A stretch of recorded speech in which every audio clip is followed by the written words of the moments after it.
तुम्हारा गणित खराब था, इससे कोई फर्क नहीं पड़ता। यदि तुम चाहते हो मेरे भाई कि अपने गणित को तुम बेहतर करो, तो मैं तुम्हें बताऊं, इन्हें यहाँ ये लगता है यार ये मास्टर का पढ़ाया हुआ तो मेरे को समझ में ही नहीं आ रहा है, एक काम करते हैं दूसरे प्लेटफॉर्म पे ट्राई। बचपन से लेकर के ग्रेजुएट होने तक आपका जो स्कूलिंग था वो कैसा था, आपका जो बैकग्राउंड था वो कैसा था, आपने मेहनत कैसे की और कितनी की, वो बहुत मायने रखता है। अब कपिल भाई ने 8वीं में पढ़ाई अपनी छोड़ी और यहाँ वो सीजीएल लेवल का पढ़ रहे हैं। अब ये 8वीं से सीजीएल तक में इन्होंने जो अपना बंटाधार किया उसका जिम्मेदार कौन है? खुद ये है। क्योंकि ये वाले बच्चे होते हैं ना, दूसरों के आगे अपने आप को हीरो दिखाते हैं। अरे यार तेरे से ये नहीं बन रहा क्या, ला 2 मिनट में बना करके दिखा देता हूँ। लेकिन आप अंधों में कान्हा राजा हैं और कुछ नहीं है। 4 अनपढ़ हैं, उसमें आपको साइन करना आ गया तो अपने आप को आप शिक्षित समझते हैं। किसी दिन आप 4 पढ़े लिखे लोगों के बीच में बैठ जाएंगे तो सबसे बड़े शिक्षित आप कहलाएंगे। इसीलिए कई बार आप देखना कम समझदार व्यक्ति भी सिलेक्शन लेके चला जाता है और ज्यादा जो समझदार है, ज्यादा पढ़ा लिखा है, वो वहीं बैठा रह जाता है। मेरे भाई एप्लीकेशन पे जब बच्चे पढ़ते हैं ना, तो वो हर कैटेगरी के बच्चे होते हैं। 3 तरह के बच्चे होते हैं। एक ये मेरे भाई यहाँ पर जिनका जो बेसिक होता है वो पूरा का पूरा क्या होता है, जिसको बिल्कुल बोलते हैं ना खत्म है पूरा का पूरा, ठीक है, कि गणित में यूं समझ लो कुछ भी नहीं आता यहाँ पर, और उसके बाद में जो है तैयारी करनी शुरू की है। दूसरे वहां पर थोड़े से होते हैं, ठीक है बहुत ज्यादा आता नहीं है लेकिन समझने की कैपेसिटी को रखते हैं। वो मेरे भाई वहां पर बस चीजों को अंडरस्टैंड कर सकते हैं, वो समझ सकते हैं। अभी अपने दिमाग से कोई नया अप्रोच, कोई नया मेथड लेकर के नहीं आ सकते हैं, ठीक है। और मेरे भाई समझते हैं जो मैं समझा दूंगा, इतने इंटेलेक्चुअल तो हैं जिसको आप एकदम कह सकते हो कि ये मॉडरेट वाले बालक हैं, ठीक है। और तीसरे यहाँ पर वो बच्चे होते हैं जो अच्छे खासे इंटेलेक्चुअल होते हैं, ठीक है। यहाँ पर समझिएगा इंटेलेक्चुअल कौन से बच्चे हो गए मेरे भाई, ये वो हो गए कि अगर मैंने किसी सवाल में एक मेथड उनको बताया, जैसे पहला वाला बच्चा कि उसको अगर कोई मैं सवाल बता रहा हूँ तो उसको समझने में उसको 4 बार बनाना पड़ रहा है। ये वो बच्चा है जो एक ही बार में सवाल को समझ जा रहा है, और ये वो जो सवाल को मेरे बताए हुए समझ भी रहा है और एक अप्रोच अपना खुद भी लगा रहा है, ठीक है। अब ये 3 भाग के जो बच्चे हैं जो एप्लीकेशन पर आते हैं किसी भी कोर्स के अंदर में, तो ये तीनों का ये जो हालात हैं ये कैसे हुआ और कहाँ से हुआ, तो ये मेरे भाई बिल्कुल यहाँ पर अपने पढ़ाई की वजह से हुआ। समझ रहे हैं? बचपन से लेकर के ग्रेजुएट होने तक आपका जो स्कूलिंग था वो कैसा था, आपका जो बैकग्राउंड था वो कैसा था, आपने मेहनत कैसे की और कितनी की, वो बहुत मायने रखता है। जैसे एकदम से बचपन से लेकर के आज तक बहुत ऐसे लोग हैं मतलब जो मैथ्स पर कभी ध्यान ही नहीं दिए। कुछ लोग ऐसे थे जो कॉमर्स या आर्ट्स बैकग्राउंड या बायो के थे, वो इस कैटेगरी में यहाँ पर आ जाते हैं। जिन्होंने थोड़ा-थोड़ा पढ़ा मेरे भाई वो इसमें रहते हैं, और जो शुरू से इंटेलिजेंट होते हैं वो इस वाले में आ जाते हैं। अब प्रॉब्लम क्या होती है, अगर मैं एकदम से मॉडरेट से लेकर के टफ लेवल तक लेकर के जाऊं तो यहाँ पर इस वाले कैटेगरी के बच्चों का फायदा हो जाता है, लेकिन ये वाले पूरे के पूरे गड्ढे में चले जाते हैं ये समाज। अच्छा, अगर हम क्राउड की भी बात करें, मैं आपको बता दूं, अगर 100 बच्चे हैं, 100 बच्चे, तो 100 बच्चे में मेरे भाई मैं आपको बता रहा हूं लगभग 80% बच्चे यहाँ इस कैटेगरी में आते हैं। ये जनरल कंपटीशन का नियम है। उसके बाद में इस कैटेगरी में मेरे भाई आते हैं 15%, और इस कैटेगरी में मेरे भाई आते हैं यहाँ पर 5%। ये आते हैं 5% यहाँ पे, समझिएगा मेरी बात को। और समय की भी बात करें यहाँ पर, तो जाहिर सी बात है तुम्हारा नींव जितना बना हुआ है तुम्हें सिलेक्शन में उतना कम समय लगता है। ये वाले बच्चे इसलिए, अगर आपसे सुना होगा कि मेरे भाई कोई बच्चा 6 महीने में, साल भर में सिलेक्शन ले लेता है, वो क्यों? ये एक बार पढ़ेगा, समझ में आ जाएगा, खुद के भी 2-4 मेथड लगा लेगा और ये जल्दी पढ़ करके जल्दी सिलेक्शन ले लेगा। इसीलिए वाले बच्चे ज्यादातर वीओडी बैच लेते हैं कि मुझे अपने हिसाब से अपना 2x 3x पर कंप्लीट करके देखना है। साथ में ये वाले जो बच्चे होते हैं यहाँ पर, इनको मेरे भाई क्या चाहिए होता है, लाइफ के मैं आराम आराम से पढ़ूंगा, आराम आराम से समझूंगा, आराम आराम से जानूंगा और आराम आराम से टॉपिक करूंगा। लेकिन इसमें यहाँ पर क्या, आप जैसे इस कैटेगरी के बच्चे, अगर मैं एकदम से जो कंटेंट है वो एकदम से लो रख दूं मेरे भाई, यहाँ पर बहुत ही लो क्वालिटी का कंटेंट एकदम आसान आसान, तो सबसे ज्यादा मजा इनको आएगा और थोड़ा बहुत मजा इनको आएगा। लेकिन यहाँ पर ये बोलेंगे ये मास्टर क्या पढ़ाता है, बहुत आसान पढ़ाता है, ठीक है, इनके क्वेश्चंस में तो दम ही नहीं होता है यहाँ पर। और उसके बाद में तुम्हारा सच में सिलेक्शन भी नहीं होगा अगर मैं सिर्फ इजी क्वेश्चंस रखूं। अगर मैं मेरे भाई सिर्फ टफ वाले रख दूं तो मैं इन लोगों का बहुत बड़ा फैन बन जाऊंगा यहाँ पे। अरे इस मास्टर से तो जहर कोई पढ़ा ही नहीं सकता, जो कंटेंट में इनके दम है, क्या उड़ाते हैं सवालों को, कहाँ से कहाँ लेके चले जाते हैं, यूं उड़ा देते हैं, तो मैं इनका फैन बन जाऊंगा। लेकिन उस चक्कर में मेरे भाई यहाँ पर इनका हालत खराब हो जाएगा, इनका सिलेक्शन कभी हो ही नहीं पाएगा, इनको पढ़ाने वाला कोई नहीं होगा। तो मेरे भाई इस चीज का ही मैंने समाधान निकाला था कि मैं एकदम इजी से लेकर के मॉडरेट और टफ तक कवर करूंगा। इसलिए जब भी मैं कोई टॉपिक शुरू करता हूं, आप कभी भी देखोगे शुरुआत एकदम बेसिक से होती है और मेरे भाई खत्म कहां पर होता है, यहां तक होता है। ठीक है, लेकिन इस सफ़र में क्या होता है, जैसे-जैसे लेवल बढ़ता है ना, यहाँ पर होते हैं 100 बच्चे पढ़ने वाले, यहाँ होते हैं मेरे भाई 60 बच्चे, यहाँ होते हैं 40 बच्चे और अंत तक जाते-जाते सिर्फ़ 30 बच्चे ही लास्ट वाले क्वेश्चंस तक पहुँचते हैं। क्यों? जैसे-जैसे लेवल बढ़ता है, जो बच्चों की कैपेसिटी नहीं होती है समझने की, जानने की, तो वो यहाँ धीरे-धीरे साथ अपना छोड़ते जाते हैं और वो छोड़ने वाले ज़्यादातर ये कैटेगरी वाले बच्चे होते हैं। ठीक है। इन्हें यहाँ ये लगता है यार ये मास्टर का पढ़ाया हुआ तो मेरे को समझ में ही नहीं आ रहा है, एक काम करते हैं दूसरे प्लेटफ़ॉर्म पे ट्राई करते हैं। फिर जब वो दूसरे प्लेटफ़ॉर्म पे जाते हैं ना, तो उनको 1 साल, 1.5 साल तक खाली बेसिक के नाम पे फँसाया जाता है और फँसाया नहीं जाता, उनके लिए वैसा ही पढ़ाया जाता है। अब वो बेचारा क्या पढ़ रहा है, sine theta plus cos theta की वैल्यू इतनी है, sine square plus cos square का मान बताओ और उसी के आधार पर वो सिलेबस कवर कर रहा है और उसी के आधार पर वो सिलेबस कर रहा है, उसको बड़ा मज़ा भी आ रहा है गणित पढ़ने में। उसको ये सजेशन दिया जा रहा है कि तुम एनसीईआरटी के साथ में शुरुआत करो, वो मान भी लेता है, सही बात है। एनसीईआरटी से शुरुआत करनी चाहिए, आरएस अग्रवाल से शुरुआत करनी चाहिए। वो मेरे भाई छोटी-छोटी किताबें जो कि मतलब जिसमें नॉर्मल क्वेश्चंस हैं और वहाँ पर उस तरह के टीचरों से पढ़ना शुरू करता है, जिनके नॉर्मल क्वेश्चंस होते हैं। दिक्कत नहीं है, उस बच्चे को समझ में आती है। लेकिन प्रॉब्लम क्या हो जाता है कि ये थोड़ी-सी अगर इस क्लास में मेहनत करता, तो हो सकता था कि 10 महीने में उसका काम बन जाता। जैसे थोड़ा आसान जाना शुरू करता है, तो आसान जाने का मतलब क्या होता है नीचे जाना और जैसे मेरे भाई यहाँ पर नीचे जाना वो शुरू करता है, उसके बाद में उसको समय लग जाता है 2 साल।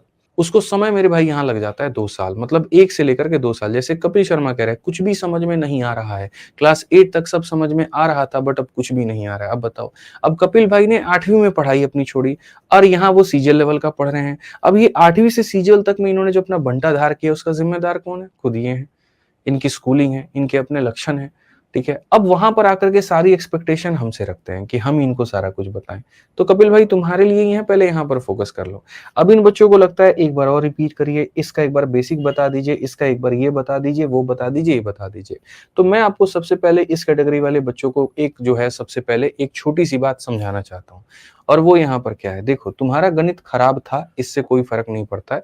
यदि तुम चाहते हो मेरे भाई कि अपने गणित को तुम बेहतर करो, तो मैं तुम्हें बताऊँ तुम्हें एक्स्ट्रा मेहनत करनी पड़ेगी। जो क्लास मैं तुम्हें पढ़ाता हूँ, अगर तुम्हें उसमें कम समझ में आता है, तो मेरे भाई उसको एक बार दोबारा से देखो, उसको एक बार तिबारा से देखो। यदि तुम और नीचे जाने की कोशिश किए और बेसिक पकड़ने का कोशिश किए, तुमको समझ में आना शुरू तो होगा, लेकिन तुम्हारा समय बहुत ज़्यादा लग जाएगा। तो यदि तुम्हारे पास 2 साल, 2.5 साल का फ्यूल है, उतना पैसा है तुम्हारे जेब में, उतना तुम खर्च कर सकते हो, तो आराम से फिर और पकड़ो मास्टरों को जो और बेसिक पढ़ाते हैं और उनसे पढ़ो जाकर के, कोई दिक्कत नहीं, 1.5-2 साल तुम्हारा लगेगा ही लगेगा। लेकिन यदि तुम इस लय में चलोगे तो यकीन मानो तुम्हें आना तो यहीं पर है। तुम अगर ये समझ लो कि हम खाली बेसिक-बेसिक पढ़ लेंगे तो ऐसा बिल्कुल भी नहीं है, सिलेक्शन यहाँ वाले क्वालिटी से होगा और यहाँ जाने के लिए सारे चेक पॉइंट्स तुम्हें पार करने होंगे। तो बस यही है कि अगर अभी आराम से चलोगे तो यहाँ पहुँचने में तुम्हें 8 से 10 महीना, अब बहुत बेसिक में जाकर के चलोगे तो तुमको 2 साल लग जाएगा। अब बहुत लोग यहीं 1.5 साल, 2 साल से जैसे तैयारी ऊपर होती है, वो तैयारी ही छोड़ देते हैं। मॉक में मार्क्स नहीं बढ़ता है, 2-4 पेपर देते हैं, क्लियर नहीं होता है, तो वो तैयारी छोड़ देते हैं।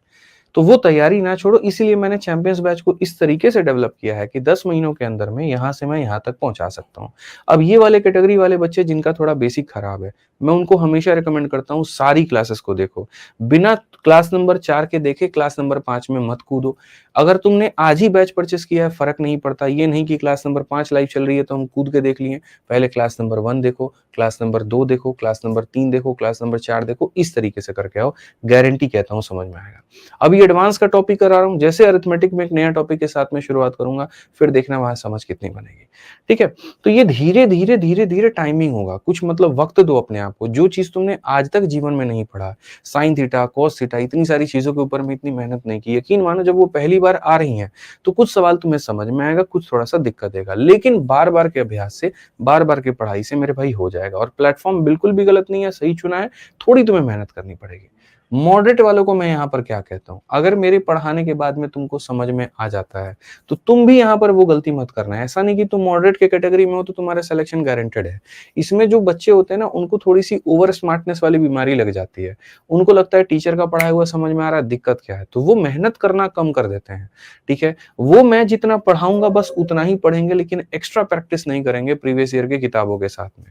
तो उनके लिए सलाह होती है कि जो मैं पढ़ा रहा हूँ वो तो पढ़ो ही पढ़ो और साथ में पीवाईक्यू वाले क्वेश्चंस बिल्कुल लगाओ, क्योंकि ये वाले बच्चे होते हैं ना, दूसरों के आगे अपने आप को हीरो दिखाते हैं।